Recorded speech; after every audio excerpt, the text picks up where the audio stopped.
Doncs Xavier, endavant i bon dia. Molt bon dia a tots. Jo només sóc un amateur que estudiant la història local de Vilassar de Mar, que sabeu que hi ha un marí que és en Pere Mas el Pigat, que és famós com a negrer. Em vaig trobar que investigant sobre ell, de vegades se'l confonia amb un altre que es deia també Mas, i que era en Bonaventura Mas. Ara entrarem amb el PowerPoint. Doncs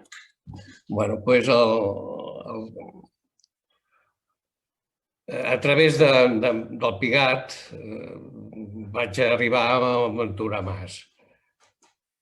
En Ventura Mas no l'he pogut trobar cap foto, sí que a través de documents seus notarials he trobat la seva firma. Era de Sant Feliu de Guíxols i, per situar-nos, va néixer a l'any 8, a l'any 14, va estudiar a l'Escola dels Pilots d'Arenys de Mar i estava inscrit a l'any 28, i a partir d'aquí ja se'l troba navegant a través de les entrades i sortides al port que apareixen al Diari de Barcelona. Doncs es pot veure que estava capitanejant o patronejant ja diversos barcos. Però quan arribem cap a l'any 46, veiem que desapareix d'aquestes notificacions, d'aquestes entrades i sortides de port. I, en canvi, apareix la seva activitat notarial en compres i vendes de vaixells. Això fa suposar, tenint en compte la vida posterior, que va entrar en contacte i en relació estreta completament amb el seu cosí germà, que era l'Antoni Vidal Calçada. Ell, el Bonaventura Mas, el segon cognom també era Calçada. Aquest senyor és el que ara fa uns 2 anys li van treure el nom a la Rambla de Sant Feliu de Guíxols, acusat per la seva activitat negrera. Aquest senyor es va establir a Marsella i va tenir una activitat tant des del punt de vista navier com financer molt important. Era un senyor que tenia molta influència, va fer relació amb el Napoleó i l'Eugènia, jo crec que els hi va donar suport financer sobretot, de tal manera que fins i tot si tenia algun problema amb un barco feia servir la diplomàcia francesa per queixar-se als anglesos. En Antoni Vidal va tenir activitat per tot el món i va tenir necessitat de situar un agent seu a Zanzíbar. Zanzíbar està aquí, en aquest punt de l'Àfrica. I normalment el que feien aquestes persones és, per posar algú de confiança, buscaven un familiar que s'hi instal·lés. I és el que l'ha elegit en aquest cas va ser en Bonaventura Mas, que ja feia temps que ja no navegava, sinó que ja feia treballs de port, diguéssim, de gent.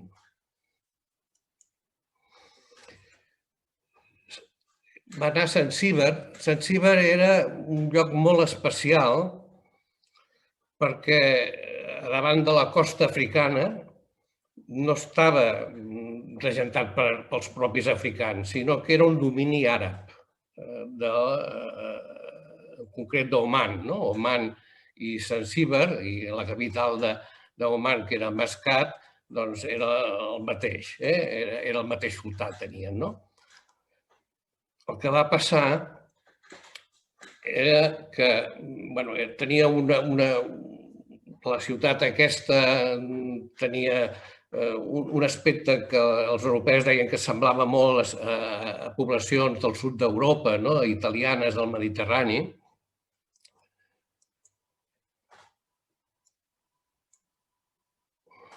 I que era una ciutat, una població que va estar molt... Bueno, era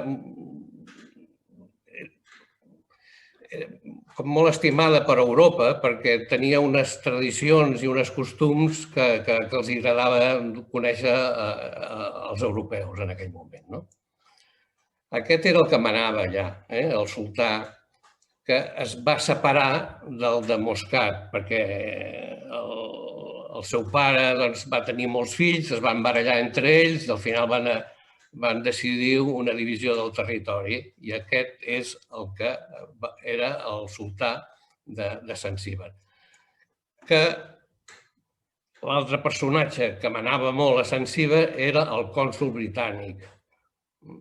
El cònsol britànic perquè els britànics van donar suport a aquest senyor, el sultà, amb les seves baralles amb els altres germans. I això va fer que aquest senyor tingués una influència molt forta. El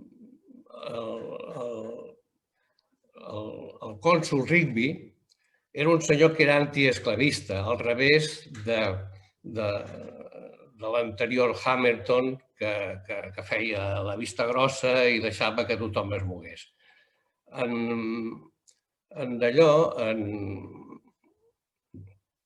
En Bonaventura es va instal·lar a Zanzíbar cap a l'any 52, que va ser que hi ha l'última paper notarial en el que ell dona poders perquè se'n va. En aquests moments, Zanzíbar és el centre del comerç de tota aquella àrea de l'Índic índic. I llavors allà també el que es produeix una mica és una disputa de la influència dels francesos amb els anglesos. Ell actua com a francès sempre i apoyat completament pel cònsol que hi ha allà. Però també hem de tenir en compte que és un lloc de concentració de gent interessada per Àfrica, però que no s'instal·la al continent per la por que té de les malalties, sobretot que poden haver-hi al continent.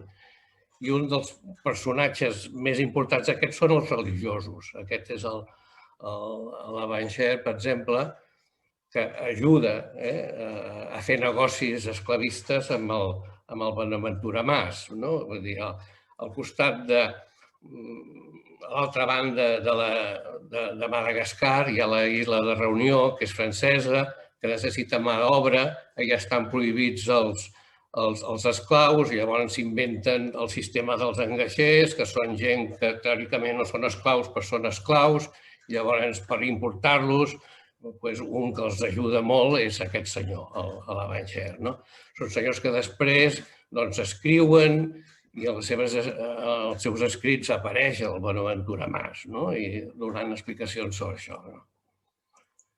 Però els que potser, dels que es pot conèixer més coses de Zanzíbar i fins i tot d'activitats que fa el Bonaventura Mas són els exploradors africans en aquells moments, com el cas del Livingstone, o com el cas del Barton, o com el cas del Rocher. Hem de tenir en compte que té una situació, Zanzíbar, que és aquesta, que està a davant mateix de la costa i fixeu-vos, aquesta, per exemple, és l'itinerari de reconeixement de l'interior d'Àfrica que van fer els capitans Speke i Grant. Fins i tot que el punt de sortida és just a davant de Zanzíbar,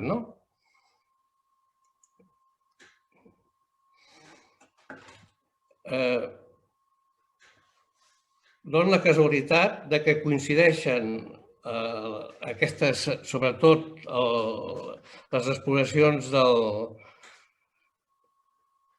Livingstone, coincideixen amb embarcaments d'esclaus que fa en Bonaventura Mas.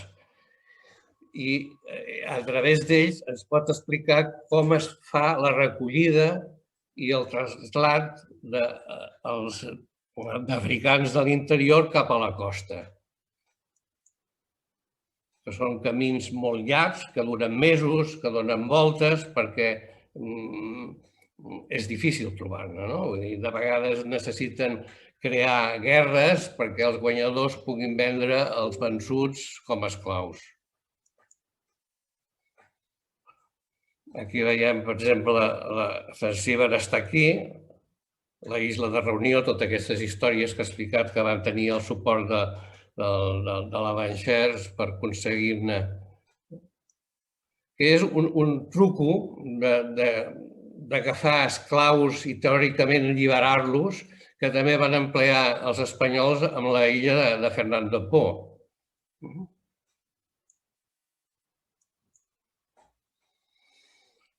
Aquí, llavors, a través de la documentació britànica es poden seguir les pistes de diversos barcos que hi ha. N'hi ha tres que s'expliquen molt. Un és el Venus, que era un barco propietat del Zulueta que havia estat construït a Eivissa, que aquest, per exemple, va fer la seva operació abans d'entrar el nou, és a dir, quan encara hi havia Hamilton com a cònsol britànic i va tenir èxit. És un barco que va aconseguir embarcar 800 esclaus allà, proporcionats pel Bonaventura Mas, però que només en van arribar a 560 a Cuba, perquè hi havia una mortandat tremenda.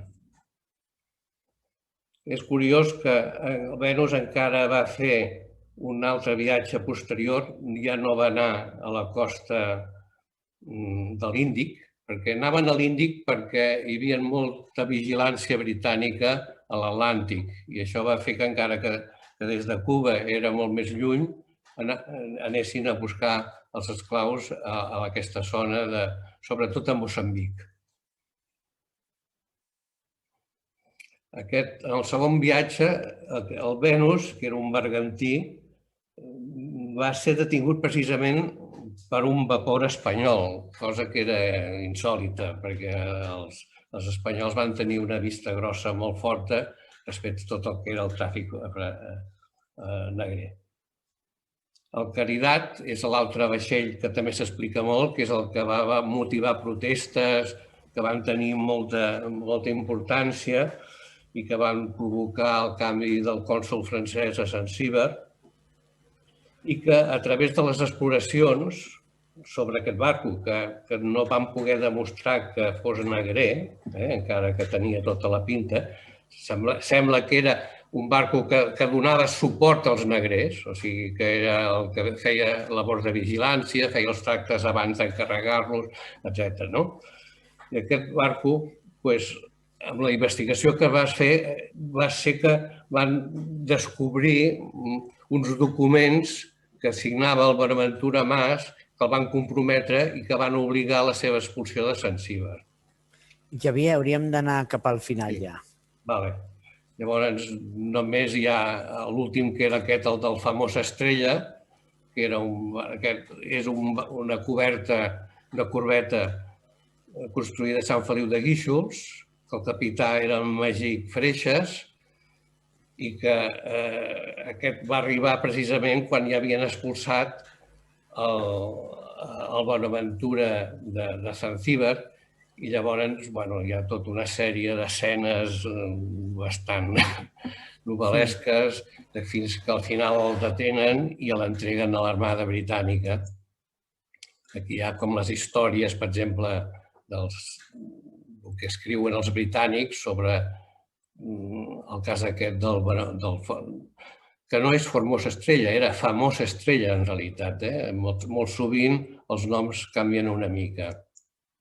Aquest era el vaixell britànic que es va fer càrrec del Famosa Estrella. Ell se'n va anar després a Aden, refugiat, i allà hi havia dos mons, va entrar una altra vegada amb el món catòlic, va relacionar-se molt amb el Comboni, que és un senyor que el va fer sant el Joan Pau II, i que tenia la teoria que això d'anar a Àfrica era molt perillós, que el que convenia per cristianitzar-la és portar negres cap a Europa i llavors el Bonaventura Mas era qui em facilitava, no? Va entrar també tot amb el tema del canal de Suez, intentant fer negocis d'aconseguir bases per les potències europees que necessitaven poder, amb els seus vaixells, repostar sobretot el carbó. Va entrar també en la guerra d'Abissínia dels britànics contra el Teodoros, que va ser una guerra molt novel·lesca. I al final també va donar suport a la filla petita del sultà d'abans, que es va lligar amb un mercader alemany i va tenir que fugir de Sant Silver, la va acollir Lladent, allà a casa seva va tenir el fill, etc. I això doncs també és una senyora, per exemple, que va fer la primera històries, les seves memòries com a princesa àrab, que els Mas surten aquí també a dintre de la història i que en definitiva en Bonaventura Mas és un personatge al qual passen totes les històries que us pugueu imaginar. També només per acabar, això era Sant Feliu a l'època en què ell va actuar i ell va fer tota la urbanització de darrere. Aquesta part d'aquí la va urbanitzar i és per això que aquí el carrer que hi ha es diu Adén. No sabien els de Sant Feliu per què es deia Adén un carrer i era per això, perquè el va posar el Bonaventura Mas, que va ser el gran promotor de tota aquesta àrea urbana de Sant Feliu. I això és tot.